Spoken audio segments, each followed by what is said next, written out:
The Red Sea has long been among the most treacherous stretches of ocean on Earth, a corridor stalked for generations by pirates, traffickers, and insurgents. Yet few realize the staggering event that once unfolded there. Over 30 armed skiffs, moving like a pack of predators, converge on a lone U.S. Navy supply ship in a single night.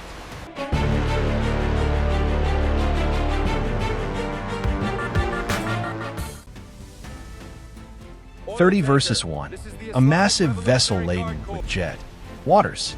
This isn't merely the story of one nerve-wracking night. It marks the emergence of a new era in naval conflict, one where swarms of lightweight boats, guided by encrypted radios and coordinated tactics, can threaten even the most formidable navy on the planet. It's a vivid reminder that asymmetric warfare is rewriting every rule of combat at sea, forcing the U.S. Inside the Pentagon, we'll also uncover what it means for the future of maritime warfare, not only for the United States, but for every nation that depends on the sea. Stay until the very end, because each moment of this fight hides a lesson that could shape the wars of tomorrow. And before we begin, tell me in the comments, do you think small boats and drones can truly challenge the world's most advanced warships? The Red Sea has never been just a patch of blue between continents. It's a vital artery, a lifeline linking the Indian Ocean to the Mediterranean through the Suez Canal, channeling millions of. When I picture the Red Sea, I don't simply see merchant ships. I see a vast chessboard where every move is tracked by pirates, militants, and regional powers waiting for a single mistake. And small skiffs, ransoming crews for millions.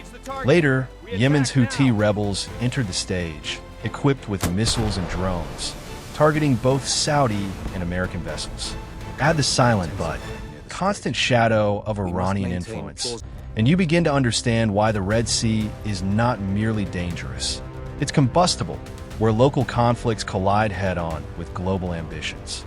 Every oil convoy, every container ship must pass through this narrow throat of water. That necessity creates opportunity for pirates, for militants, for anyone willing to exploit disorder. Compared to other hotspots like the Strait of Hormuz or the South China Sea, the Red Sea's volatility feels more intimate, more unpredictable. It's not just about power projection or strategic. Appear from the shadows.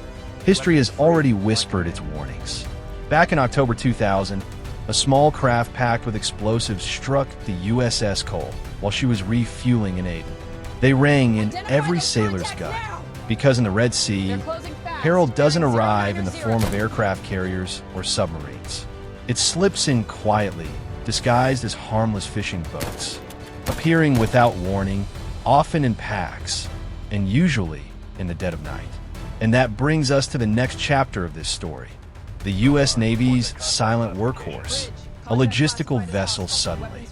If aircraft carriers symbolize the muscle of the U.S. Navy, then the USNS supply ships are its heartbeat, unseen yet indispensable.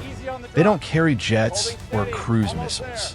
Instead, they transport the essentials that keep entire fleets alive: fuel, ammunition, spare parts, food, and hope. Without them, no carrier strike group could remain at sea for long. They are the silent mariners. It almost feels cruel to imagine one standing alone, unescorted, against a storm of hostile speedboats armed with heavy weapons. When I first studied their role, I was struck by how much formation.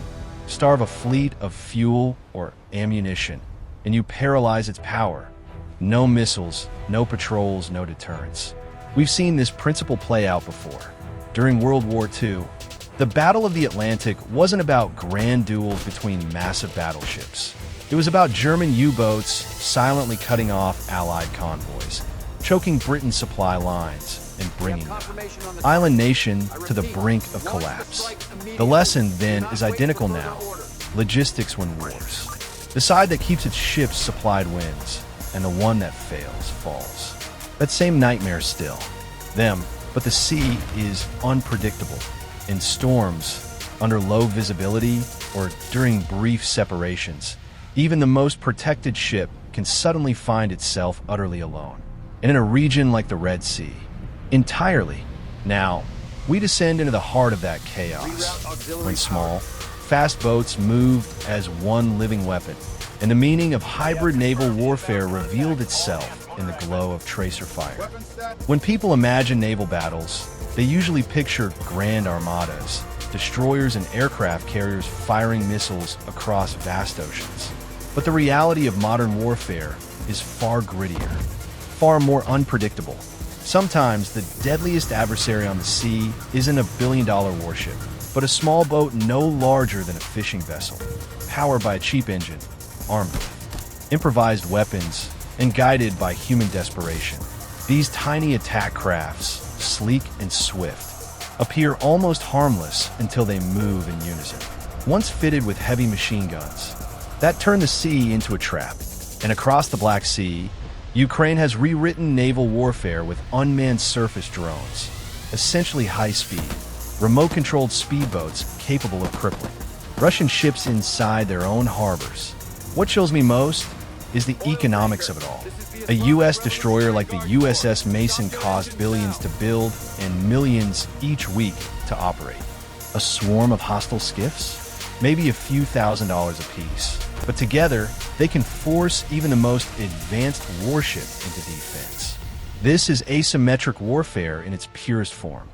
Cheap, expendable, and terrifyingly effective. Technology only deepens the danger. Modern radar systems can detect missiles traveling at Mach speeds, yet struggle to distinguish small wooden boats from the clutter of waves. At night, they blend into the sea itself, invisible until it's too late. And if you're aboard a supply ship crammed with fuel and munitions, every unknown blip on the screen feels more than speed, coordination, and will. Next, we step directly into that night, when the radar flared alive, alarms screamed through the decks, and sailors had to decide whether to wait for permission or open fire to stay alive. It was exactly 2 in the morning when the calm surface of the Red Sea shattered. On the radar of a U.S. Navy supply ship, dozens of faint echoes began to flicker, appearing, vanishing, then returning faster and closer each time. At first, the watch officers hoped it was mere static, perhaps interference from the waves. But the rhythm was deliberate, the pattern unmistakable. A swarm was closing in. Imagine being on that deck. You're not aboard a warship armed to the teeth. You're standing on a logistical vessel carrying fuel, ammunition, and spare parts. You enlisted to keep fleets alive, not to fight off a naval ambush. Yet now the sirens wail, hatches slam shut, and the air smells of metal and fear. Machine gunners swing their weapons toward the hull. 400 yards. There was no mistaking it now. This was an attack. The encrypted message came instantly. Hostile intent confirmed. Engage at will. The first gunner squeezed the trigger, and the night exploded. Tracer rounds streaked over the waves, carving glowing paths through the darkness. One skiff burst apart. Another erupted in fire, yet the swarm pressed on. Lines now fought for their lives in close quarters, rifles in hand, fire axes raised. One intruder went down at arm's length. Another hurled a smoke grenade that filled the passageways with choking haze. The ship became a labyrinth of chaos, but somehow the crew held firm. That moment captures the raw humanity of war. It wasn't technology that saved them. It was courage, instinct, and will. Ordinary men in an extraordinary nightmare, refusing to yield.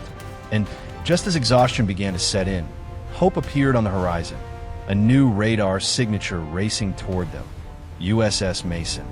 When the USS Mason broke through the dark waves and entered the fight, it fell to the weary crew of the supply ship like salvation itself.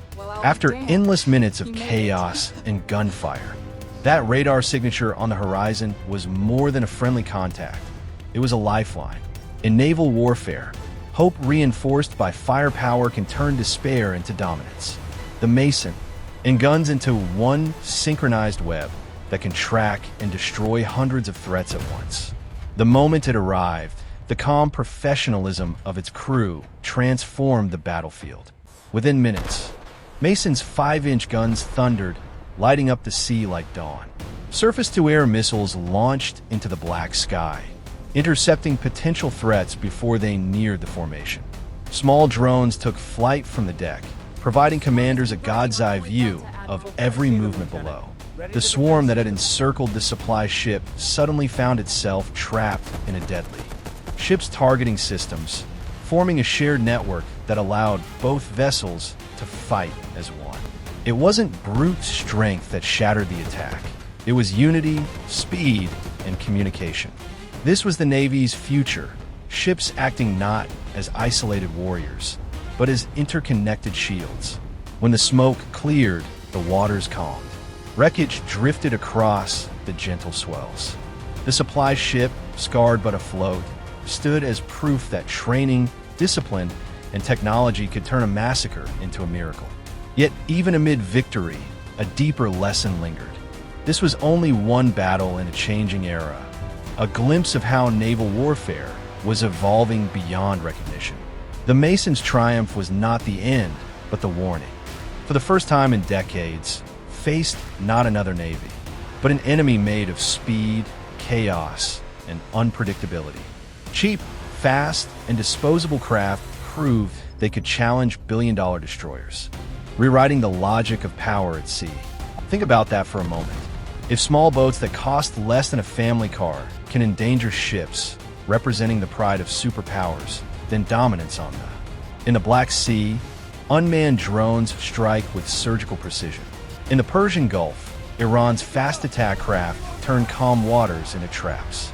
In the South China Sea, civilian fleets double as shadow. Navies pressing forward without a single gunshot. This is the new reality, a world where technology, information, and human daring merge into one. But beneath the data and machinery, the heart of warfare remains human. It's still about judgment, courage, and unity when everything else collapses. The sailors on that U.S. supply ship didn't just defend steel, they defended the invisible thread that keeps every fleet alive, belief in each other. So the question isn't whether hybrid naval warfare will dominate the future, it already does. The real question is who will. Adapt faster, because the ocean no longer forgives hesitation. If you've watched to this point, you understand what's at stake. The calm surface of the sea hides storms we've only begun to grasp. Speech balloon, tell me in the comments. Do you believe the next great war at sea will be fought by machines or by people who refuse to surrender?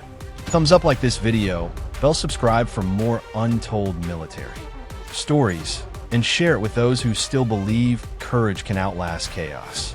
Because somewhere out there beyond the horizon, the next battle has already begun.